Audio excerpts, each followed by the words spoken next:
Welcome to the 7 Under Club. I know we've all been waiting for yet another election cycle, and we're at it again. Democratic presidential contenders took on President Trump and each other last night in round 2 of their debates, with Kamala Harris coming out the winner, saying directly challenging frontrunner Joe Biden. Well, the candidates laid out their positions on everything from universal health care to immigration as they tried to position themselves as the best candidate to win the White House. Jennifer Wishon has the story. Senator Kamala Harris proved she's capable of hanging with the front of the pack, while Mayor Pete Buttigieg lectured Republicans on Christianity. And frontrunners former Vice President Joe Biden and Senator Bernie Sanders got the chance to fire the first shots. Sanders used his time to try and clarify how his policies would require tax hikes on the middle class. People who have health care under Medicare for All will have no premiums, no deductibles, no co-payments, no out-of-pocket expenses. Yes, they will pay more in taxes, but less in health care for what they get. Biden worked to maintain his blue-collar appeal and made clear who he sees as his chief opponent. Donald Trump thinks Wall Street built America. Ordinary middle-class Americans built America. But it was Senator Kamala Harris who distinguished herself, using her skills as a prosecutor to draw blood, on Biden's talk this week about his history of working across the aisle. And it's personal, and I was actually it was hurtful to hear you talk about the reputations of 2 United States senators who built their reputations and career on the segregation of race in this country. And it was not only that, but you also worked with them to oppose busing.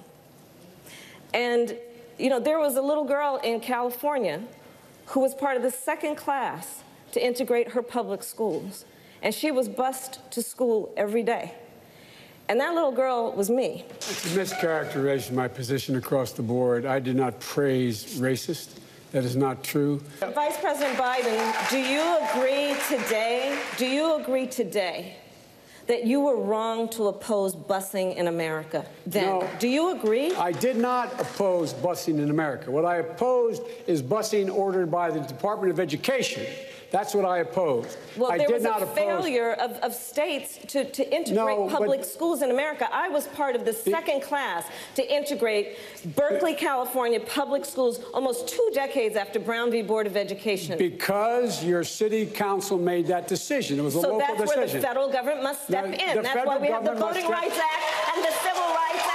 In the one real mention of faith, South Bend Mayor Pete Buttigieg lectured Republicans. We should call out hypocrisy when we see it. And for a party that associates itself with Christianity, to say that it is okay to suggest that God would smile on the division of families at the hands of federal agents, that God would condone putting children in cages, has lost all claim to ever use religious language again. While nearly all the candidates stretched their time as far as moderators would allow, Biden was all too willing to comply and stop talking. My time's up. There's no question this wasn't the kind of first debate Biden and his supporters wanted.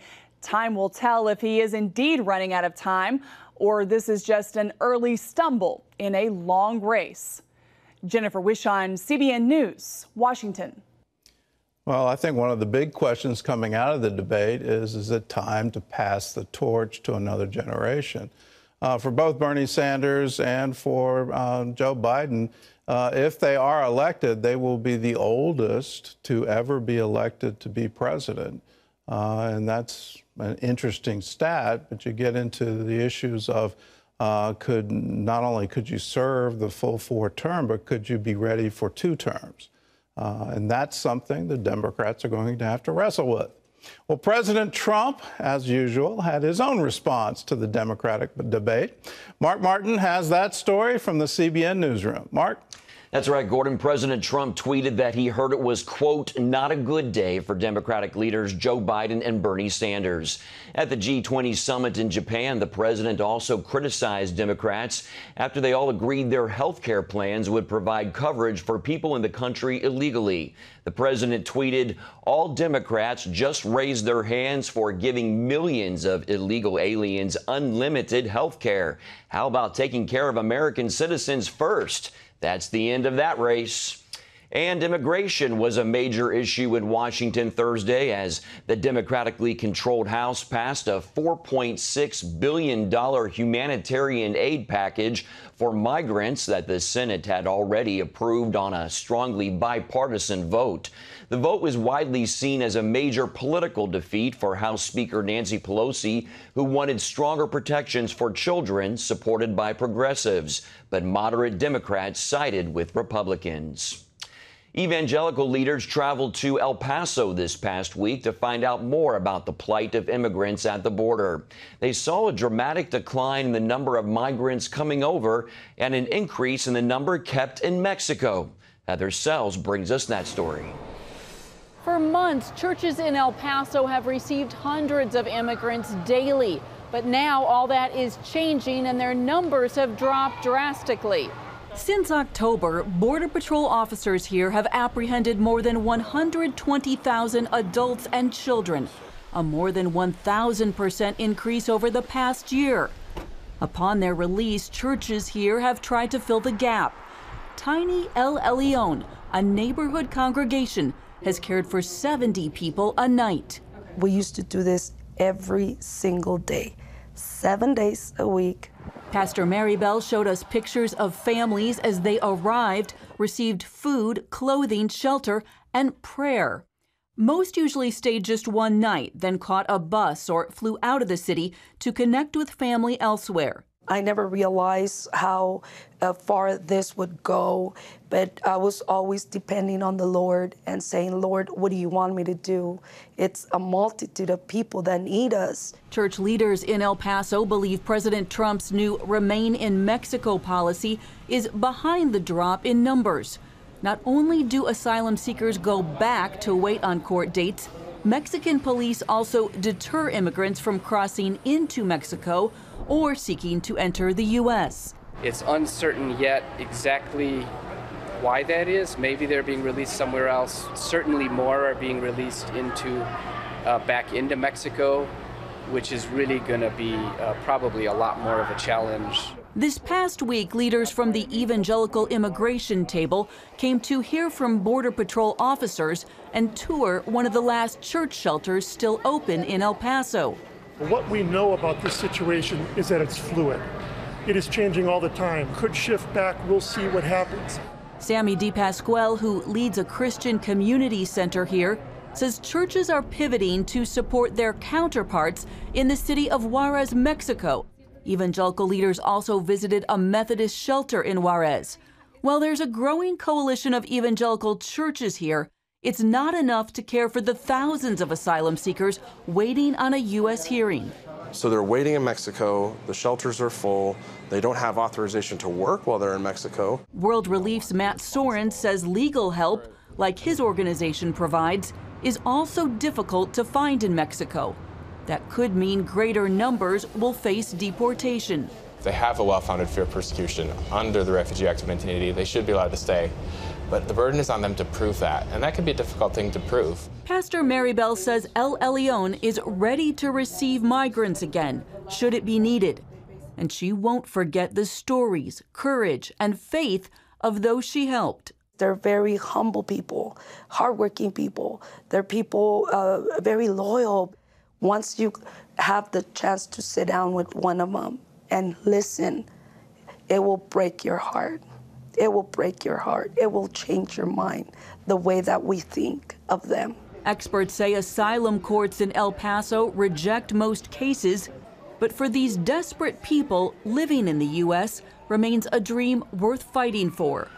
Reporting in El Paso, Heather Sells, CBN News. All right, Heather, thank you for that report. Gordon, back to you. Now, the bottom line on all of this is there's a huge humanitarian crisis happening on our own border. This isn't, something you can ignore. And when you look at what's going on in the detention centers, they're calling them camps, and you have Border Patrol agents literally providing from their own household clothes for children, diapers, food, these kinds of things. Hopefully, the bill that was just passed by the Congress and the Senate will help that situation. But then you have this sort of limbo that ends up as they're awaiting some kind of hearing, they get released. And where do they go?